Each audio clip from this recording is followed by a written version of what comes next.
One of the reasons why you could be poor is because of your perception. You have this feeling that everyone making it and having money is actually doing something.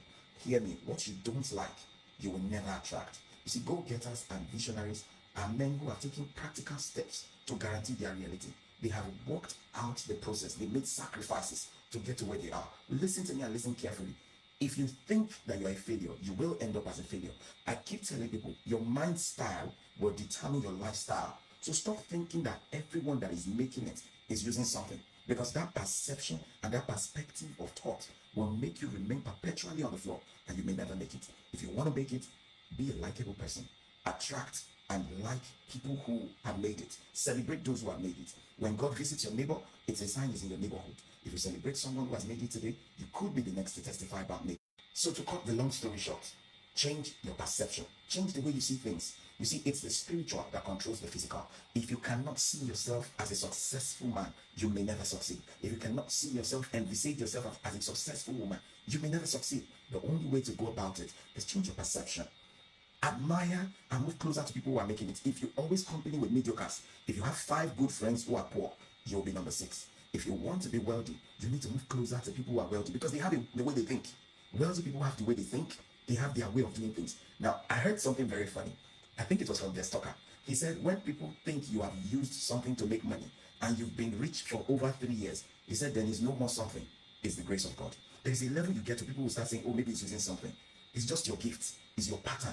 If you want to have that grace, move closer to those who are making it. Learn from them. Humble yourself. There is a secret on how to make it.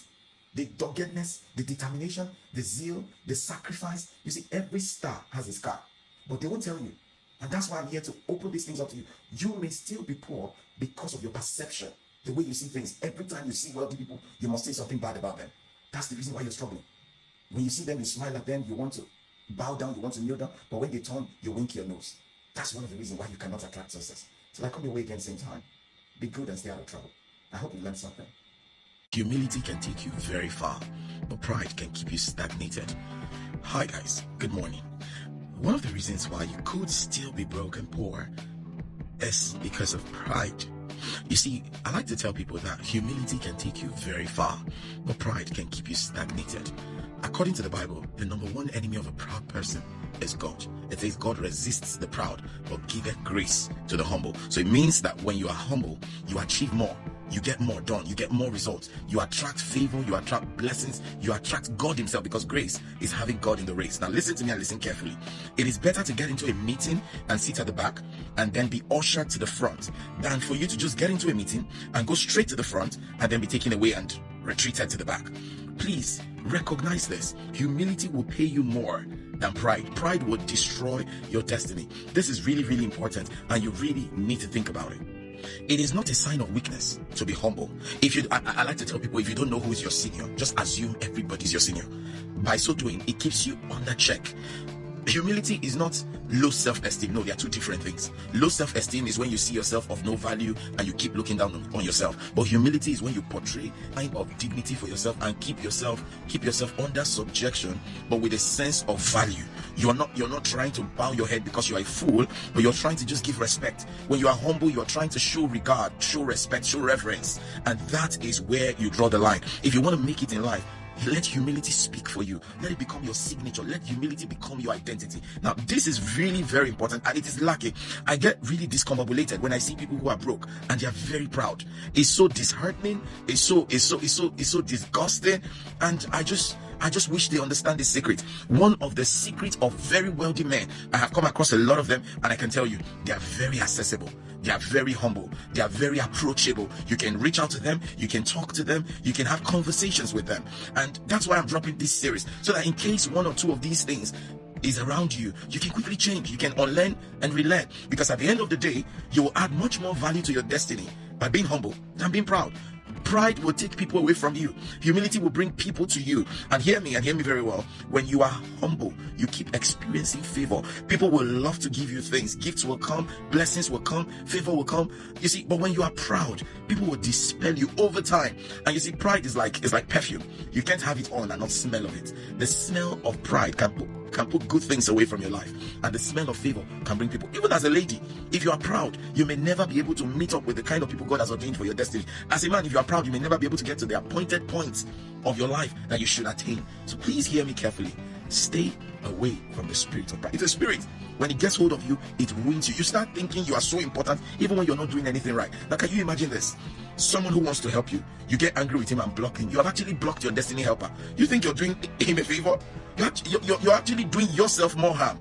If you think you're a blessing to somebody who wants to help you, and because he doesn't want to do it at that point, you decide to be angry and you block him, or you are rude about it, you're not actually doing any harm to him. As a matter of fact, you're helping him save his money, or you're helping her save her resources. So think carefully and humble yourself. It will really do a lot of good than harm to your destiny.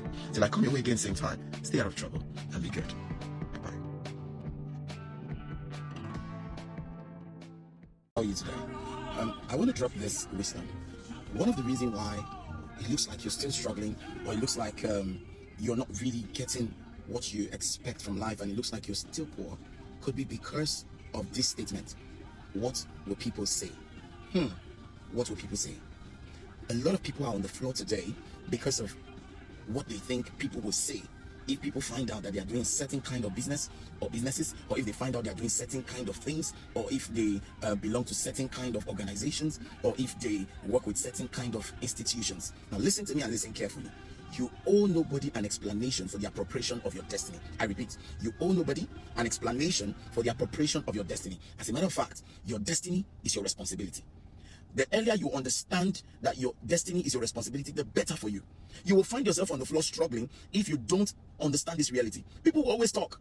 If you do well, they will talk. If you don't do well, they will talk. If you work, they will talk. If you don't work, they will talk. It's only in Africa I see where someone doesn't have a job and you'll be advising someone who has a job to quit his job that the money is not enough. Please listen to me and listen carefully. What will people say has destroyed many glorious destinies. Pursue your dream. Work at your dream. If you have a vision, pursue it with everything in you, tirelessly, shamelessly, with all the zeal, all the zest, and all the sacrifice. Now, this is really important, and you need to understand this. Every person you see that is wealthy, they've got secrets. They won't tell you, but every wealthy person has got a secret. They've got a secret. And in order for you to know that secret and understand that secret, you must just company around them. So for you to also glean your own results, have results in your life, please, to hell with what will people say. One of my loved ones was sharing with me that she was trying to greet somebody and the person threw her face away. Listen, if people throw their face away when you try to greet them, it's because you don't have enough results. Let them throw their face away. As a matter of fact, when they throw their face away, it's a sign that they don't have a face. Because what you throw away, you don't have. Put your own face in your pocket and continue working at your dreams. Time will distinguish you from them. Till I come your way again same time, stay out of trouble and be blessed. Have a nice day.